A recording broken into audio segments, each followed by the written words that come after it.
तुमचं मागच्या वेळी पैसे झालं माझं अध्यक्ष धनगर समाज तुम्हाला बोलले की मी अश्विन हॉस्पिटल डायरेक्टर म्हणून सांगितलं परत मी. बर बर नाही नाही मला असं होते 2दा 3दा आम्ही भेटले की माझ्या डोक्यात परमनंट राहत एवढंच माझं. तुमच्या डोक्यात झालं आज तुम्ही आमच्या हृदयात झालं की आता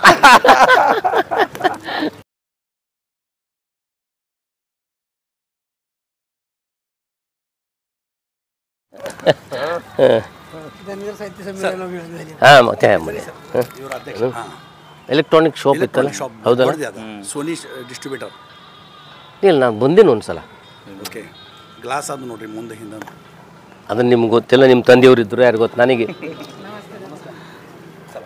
ನನ್ನ ವಯಸ್ಸಿಗೆ 76 76 ಹಾಂ ನಿಮ್ಮ ಅಡ್ರೆಸ್ ಏನಂದ್ರಲ್ಲ ಬಂಡ್ಗರ್ ಅದು ಕರೆಕ್ಟ್ ಕರೆಕ್ಟ್ हां ಬಂದೀನಿ. आपल्या हां बाळूमामाचे ग्रंथ कार्यक्रम ठेवला त्या हां हां बाळूमामाचे ग्रंथ लिहायला मलाच हे केलं ते इम्पॉर्टंट. हो तुम्ही खोटं सांगून धनगरची सगळं खोटंच असत म्हणून लोक मानतात, मी नाही म्हणतो. मला घ्या तुम्ही बोला मला तुम्हाला बोला चला आज बी करा तुम्ही, मी का म्हणत नाही. तुम्ही जिंकला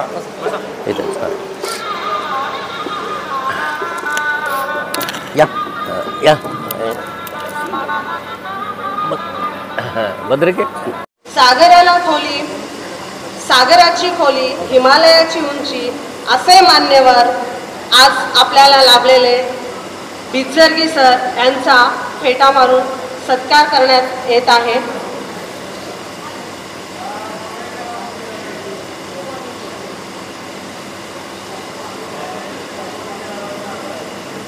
सन्माननीय व्यासपीठ आजच्या कार्यक्रमाचे लाभलेले प्रमुख पाहुणे साठी खूप संघर्ष कष्ट आणि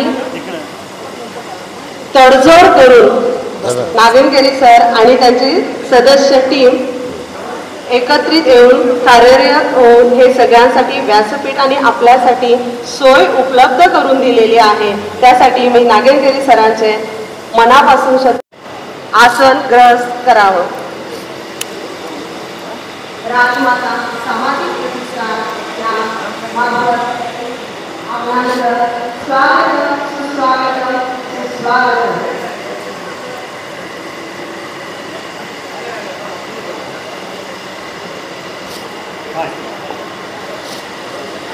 क्या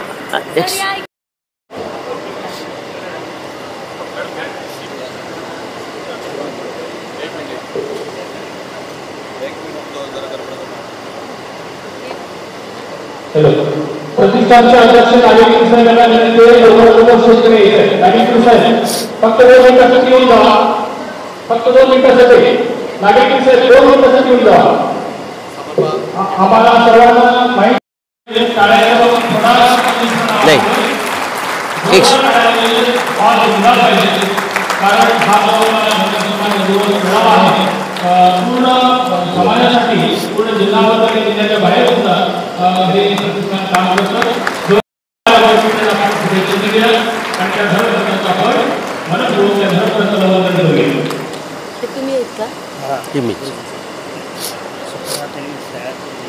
एक ज्या लोक धनगर समाजमध्ये जन्म घेतले त्यांनी कुठलेही कार्यक्रम करू दे, ते कार्यक्रमाची प्रारंभीची आधी आपला धर्मग्रंथाला पूजन करून स्तोत्र सांगून नंतर तुमच्या कुठलाही कार्यक्रम प्रारंभ करावा असं माझा विनंती आहे.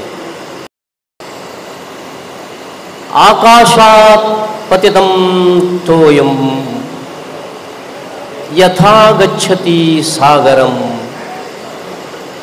सर्वदेव नमस्कारः वीरेशम प्रतिगच्छति.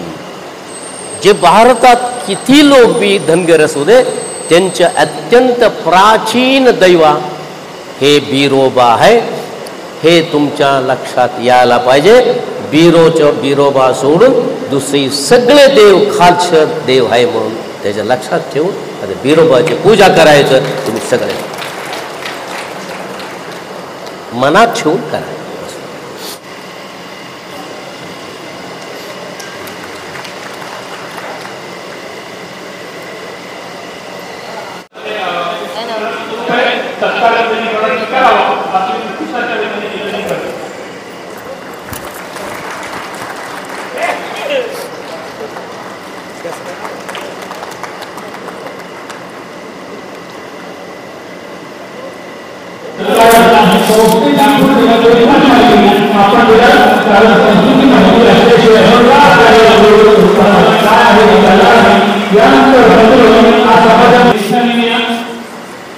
तुम्हाला घ्या ना जे फक्त सन्माननीय सदस्य आहेत फक्त सन्माननीय सदस्य त्या सर्व सन्माननीय सदस्यांनी वर यायचं त्यांचंही उपस्थिती या ठिकाणी होईल. कॅमेरा तिथने से एकच फिल्म मिळते. ओके ना चालेल बर.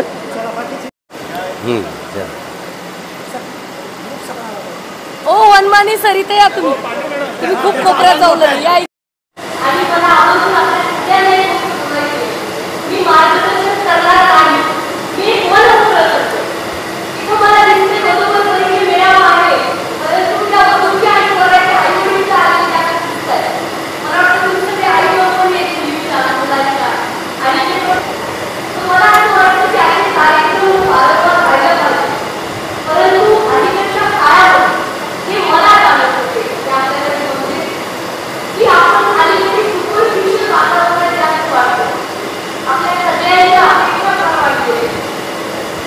मुलीचं आज मला इतकी आनंद वाटतंय.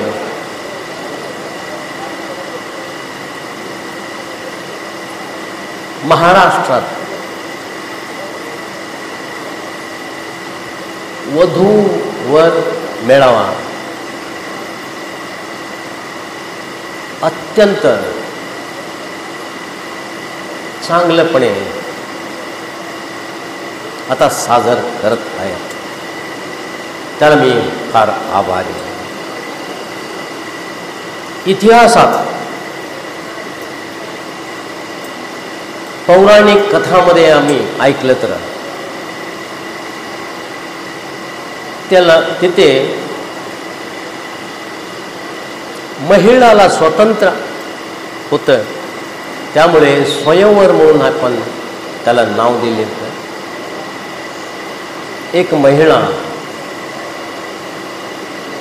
त्याच्या साथीला निवडायची स्वतंत्रता हे भारतमध्ये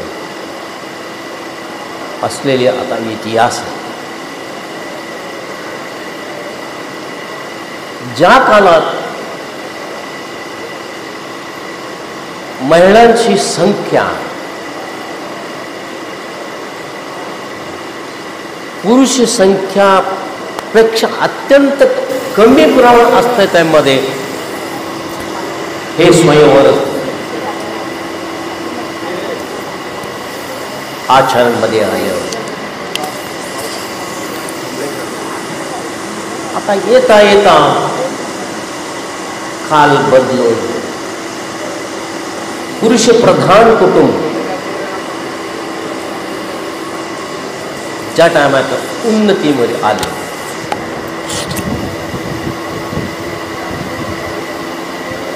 तेव्हा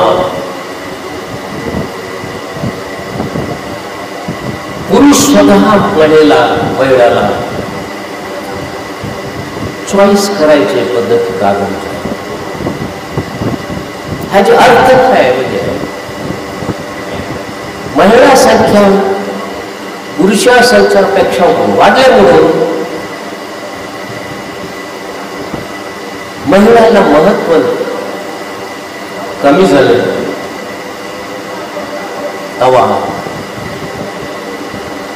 वरदक्षिण वरोपचार हुंडा हे प्रारंभ झालं. ते व्यवस्था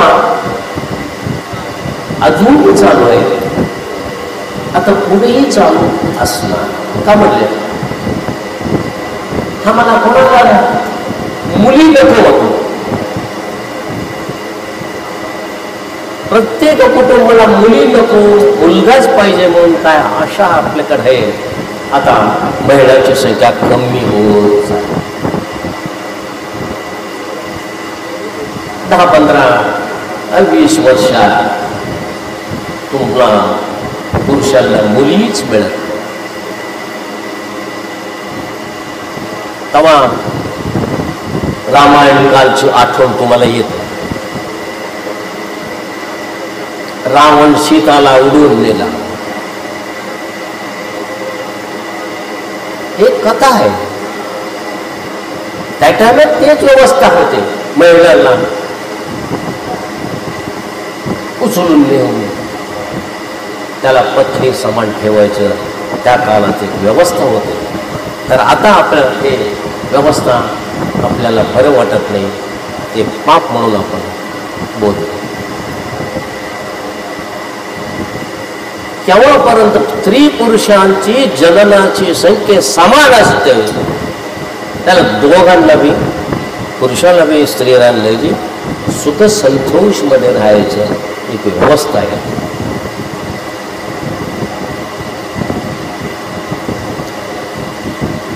महिला आता पुरुषाला विकत घ्यायची व्यवस्था आज आहे. एक महिला सूनची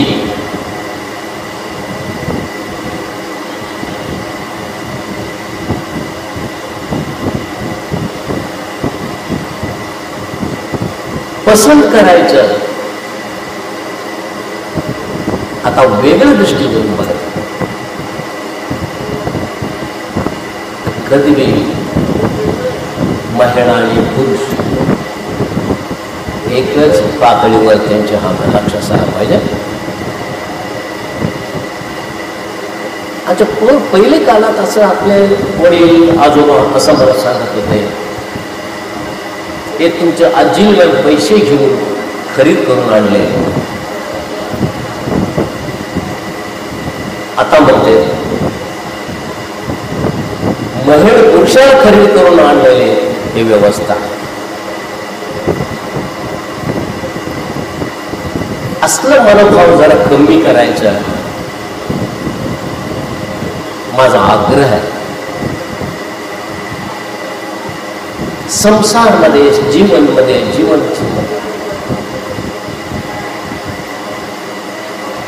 पुरुषापेक्षा बाईचं श्रमदान जास्ती असते. आजकाल बघतोच तुम्ही कोणीही लग्नाची विषयामध्ये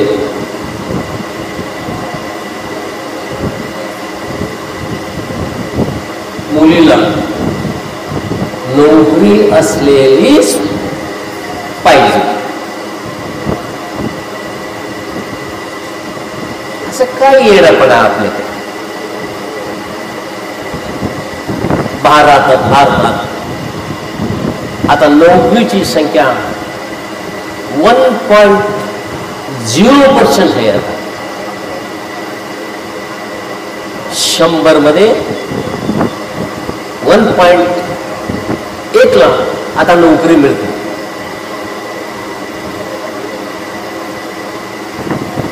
तर बाकीच्या मुली कुठं जायचं?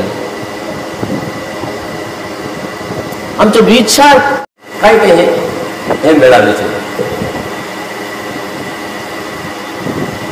मी बी शासकीय अधिकारी होतो.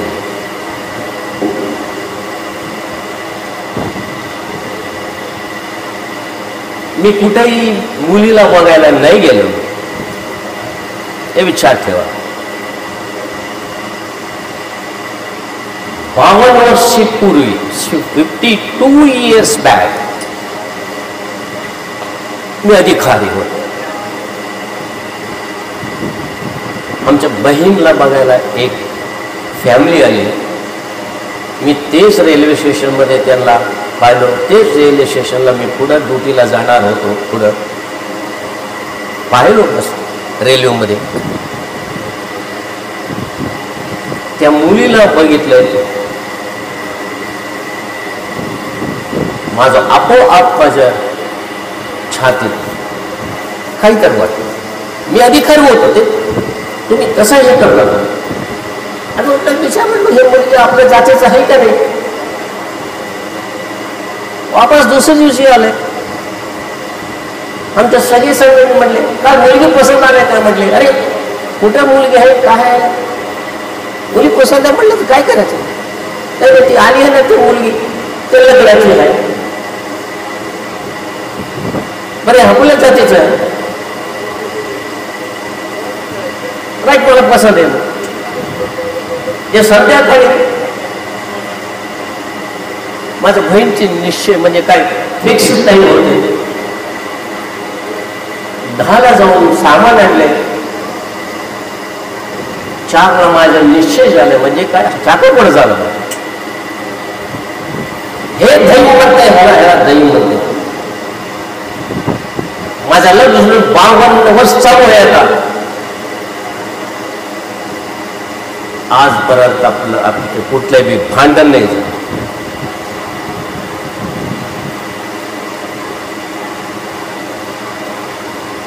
आजपर्यंत आपल्याला बायको 2 घरात सून आहे. आम्ही एकच घरमध्ये असतो. कुठलंही भांडण नाही.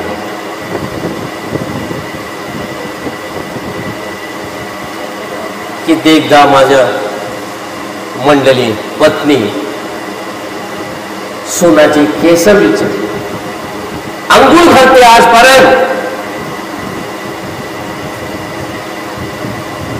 सासू आणि सुनामध्ये असं संबंध पाहिजे.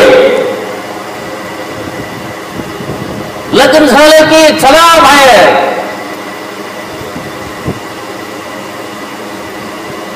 आई वडील कष्ट करून त्याला डिग्री करून त्याची नोकरी लावलेली असते. लग्न झालं की दुसऱ्या दिवशी आले चला दुसरी घर. आई वडील कष्ट घेऊन त्याला आपले अंतिम काळात मला बघते म्हणून त्यांनी त्या मुलाला वाचून डिग्री करून कष्ट घेऊन नोकरीला लागलेले असते.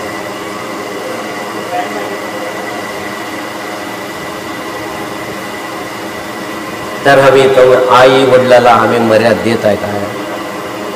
आई वडिला सोडून दूर जात आहे.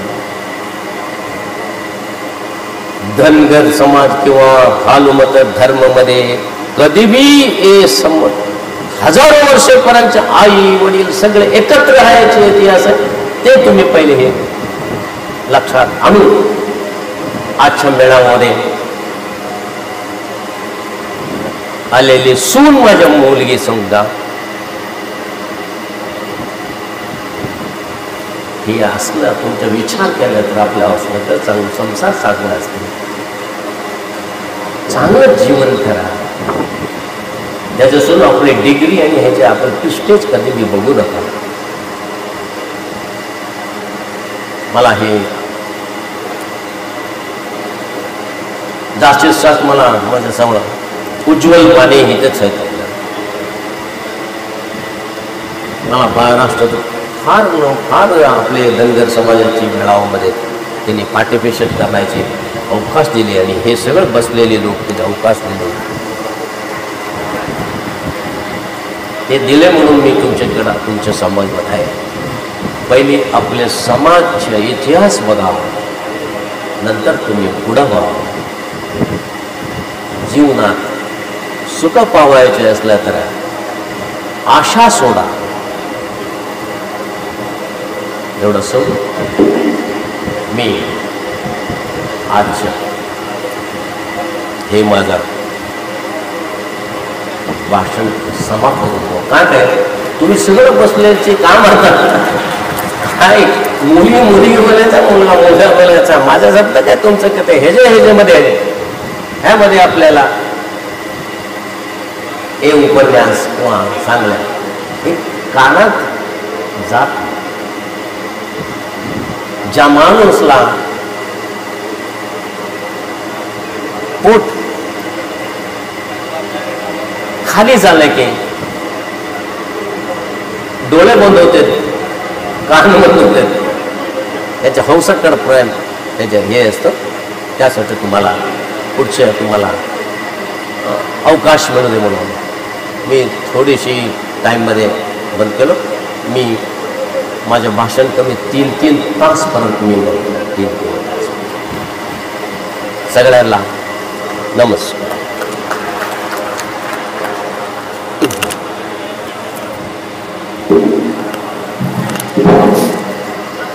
सन्माननीय आदरणीय मंडळी असे बोलायचं आहे. सर्वांनी शांत बोलायचं साधामध्ये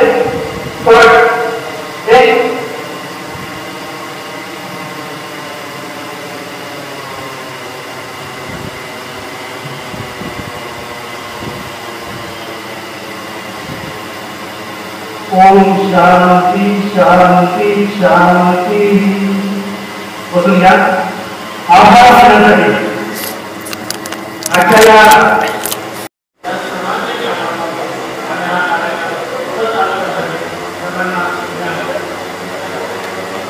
सर्वांना